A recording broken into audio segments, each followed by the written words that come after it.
अब जरा जल्दी से विपिन के पास चलते हैं। विपिन बुधनी में है, शिवराज सिंह से थोड़ी देर पहले बात भी कर रहे थे। शिवराज सिंह यहीं से चुनाव भी लड़ रहे हैं, उनका गृह नगर भी यही है। क्या माहौल है वहां पर, क्या चल रहा है विपिन? किन मुद्दों पर वोटिंग हो रही है?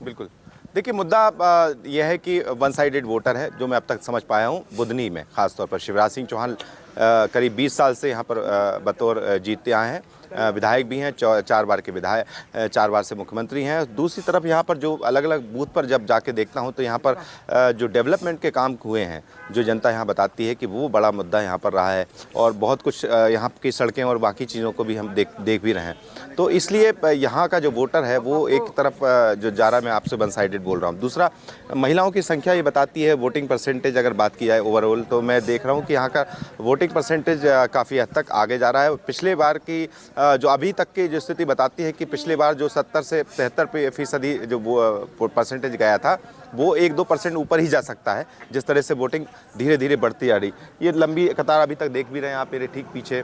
मुद्दा महिलाओं से मैंने बातचीत की तो महिलाओं में खासतौर पर लाडली बहना योजना एक बड़ा फैक्टर है जो दिखाई दे रहा है। लेकिन दूसरी तरफ एक तरफ कुछ ऐसे भी लोग हैं जिनको लगता है कि कुछ बदलाव की ज़रूरत है। तो वो अलग अलग तरह के लोग हैं। कुछ लोगों से मैं बात भी कर सकता हूँ, पूछने की कोशिश भी करूँगा कि उनको क्या लगता है। वोट देने आते हैं तो आपके दिल में क्या ख्याल है, कि क्या सोचते हैं आप लोग? अच्छा, तो आप क्या लगता है आपको, किन मुद्दों को ध्यान में रखते हैं आप?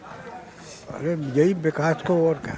विकास। हाँ अच्छा, विकास हुआ है? हाँ हुआ। तो ये मुख्यमंत्री यहाँ से चुनाव लड़ रहे हैं आप? हाँ बोलिएगा। तो क्या मानते हैं कि लगातार वो तो जीतते आए हैं, लेकिन अगर पूरे मध्य प्रदेश की बात की जाए तो किस तरह से उसको देख? मध्य प्रदेश में हम नहीं हैं, हम तो सागंज में। हाँ, तो आप इस क्षेत्र में क्या? हाँ बढ़िया रहा हमारे क्षेत्र। अच्छा, ये टंकी बनी हुई है, देखें आप। टंकी बनी? ये देख लें सामने, ये मेरा मकान है। जी बिल्कुल। पहली बार वोट डालना है क्या? नहीं, डल गई हमारी। डल गई। क्या सोचते हैं आप, विकास कोई और मुद्दा? हमारे मामा जिंदाबाद। अच्छा, मैं बार बार यही बताता हूँ कि मैं जिस क्षेत्र में हूँ यहाँ पर बहुत सारी बातें होती हैं कि जो मुद्दा देखने को मिलता है वो यही होता है कि ज़्यादातर लोग विकास की बात करते हैं। यहाँ पर काम तो हुए विकास के, नहीं आप वोट डालिए। तो बात सिर्फ इतनी होती है कि बाकी जगहों की अगर बात की जाए तो देखिए बड़ा टफ कंपटीशन हम जो लगातार बात कर रहे थे देखने को मिल रहा है। इस बार भी वोटिंग परसेंटेज पर भी निर्भर करेगा। दूसरा, महिला वोटर्स की संख्या भी देखनी होगी, क्योंकि महिला वोटर्स, कितने महिलाओं ने वोट किया है इस बार, उसका जब परसेंटेज आएगा तब तक ये बात भी साफ हो जाएगी। क्योंकि महिलाओं को लेकर जो योजना शुरू की गई, लाडली बहना योजना, उसमें करीब 1.25 करोड़ महिलाएं हैं, जिनमें से अगर देखा जाए तो 50 आधी आबादी जो है महिला वोटर है। अगर वो उसका अगर फैक्टर काम कर सकता है यहाँ पर, तो फिर देखा जाएगा तो यहाँ पर बहुत हद तक बीजेपी अपने आप को ग्रो करती हुई नज़र आएगी। लेकिन कांग्रेस के पास बहुत सारी चीज़ें, जैसे किसान कर्ज माफ़ी, अगर आसपास के जगह में देख कर रहा है तो यहाँ किसान कर्ज माफ़ी योजना को लेकर भी चर्चाएं हो रही थी। यहाँ पर किसान ये बात भी कर रहे थे कि अगर ऐसा कुछ होता है तो किसान कर्ज माफ़ी फिर से शुरू की जाएगी, जैसा कि कांग्रेस ने वादा किया है। इसके अलावा कुछ कर्मचारी भी मुझे मिले अभी यहाँ पर बातचीत करते हुए। तो कर्मचारियों का यह है कि ओल्ड पेंशन स्कीम की भी चर्चाएँ बहुत तेज़ी से हैं।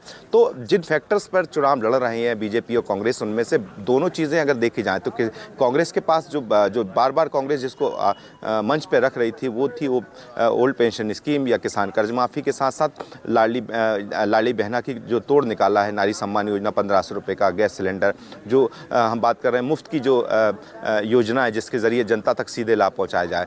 तो ये सारे फैक्टर्स जो हैं कहीं ना कहीं इस बार अभी की जो वोटिंग में वो नज़र आएंगे। बहुत सारे ऐसे वोटर्स हैं जो मैं महसूस कर रहा हूँ कि जो साइलेंट वोट। विपिन, देखिए विपिन, अभी तक जो वोटिंग हुई है वो जबरदस्त वोटिंग हुई है, जबकि 6 बजे तक मतदान है। क्या आपको लग रहा है पिछली बार का रिकॉर्ड विपिन टूट सकता है? 75% के आसपास पिछली बार वोट पड़े थे, इस बार 3 बजे तक 60% वोट पड़ चुके हैं। और अगर पिछली बार से ज्यादा पड़ते हैं विपिन, तो ये क्या इशारा होगा?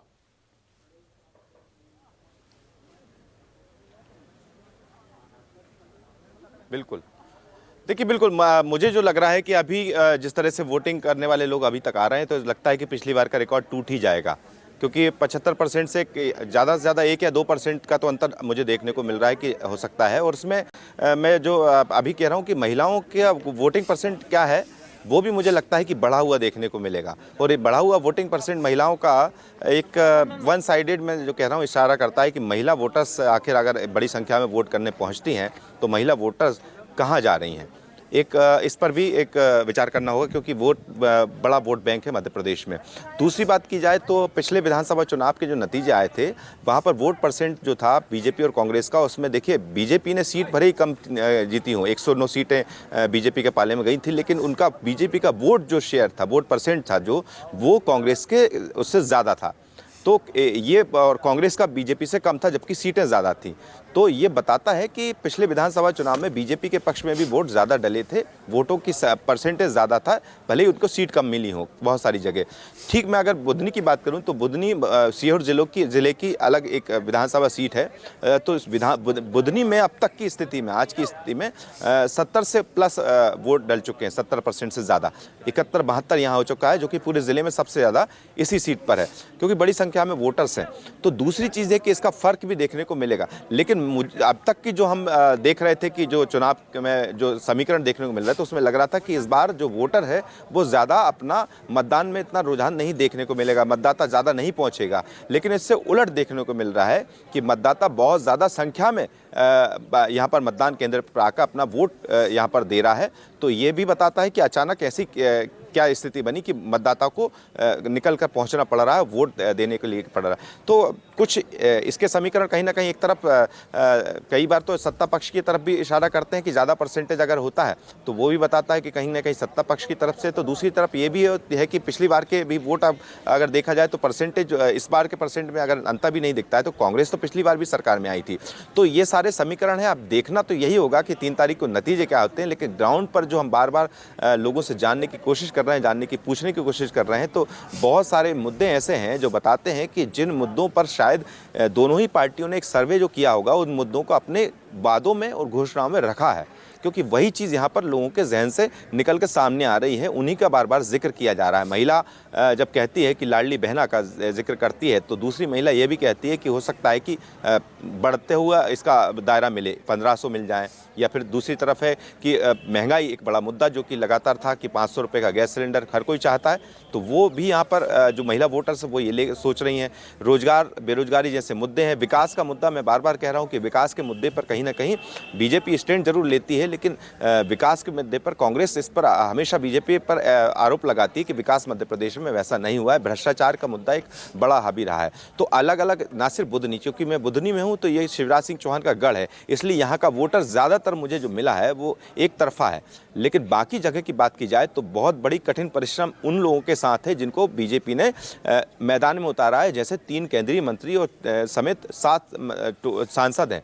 तो इन पर देखना बहुत ज़रूरी है। अगर बात की जाए नरेंद्र सिंह तोमर की दिमनी से, तो बड़ी कठिन डगर है उनके लिए, ऐसा भी अभी की स्थिति में दिख रहा है। लेकिन हो सकता है कि नतीजे जो जब खुलेंगे तो चमत्कार भी हो सकता है, बहुत सारी चीज़। लेकिन ग्राउंड पर हम देखते हैं तो जब मुकाबला त्रिकोणीय होता है तो बहुत सारी चीज़ें देखने को मिलती हैं।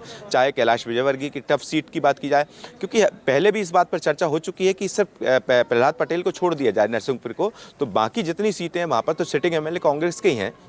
ऐसी स्थिति में मुकाबला बहुत कठिन है, और इस कठिन मुकाबले के बीच में अब देखना ये होगा कि जो नतीजे आएंगे उनमें क्या असर देखने को मिलता है। जिन बड़े योद्धाओं को, जिसको कह सकते हैं कि बीजेपी ने चुनावी मैदान में पहली दफ़ा मध्य प्रदेश में उतारा है, प्रधानमंत्री का चेहरे को आगे रखकर एमपी के मन में मोदी और मोदी के मन में एमपी जैसा थीम सॉन्ग या उसको प्रमोट किया है, या फिर शिवराज सिंह चौहान को थोड़ा सा बैक पर ले जाकर इस बार एक नारा दिया है, जैसा कि पिछली बार नारा था कि हम शिवराज सरकार हर एक स्लोगन में लिखता था, तो अब शिवराज सरकार की जगह बीजेपी सरकार। तो बीजेपी ने जो रणनीति चेंज की है, देखते हैं उसका असर क्या देखने को मिलता है। लेकिन फिलहाल जो मतदाता है वो क्या कर रहा है, क्योंकि बहुत सारे लोग हैं जो अभी भी जिनके जहन में अभी चल रहा है।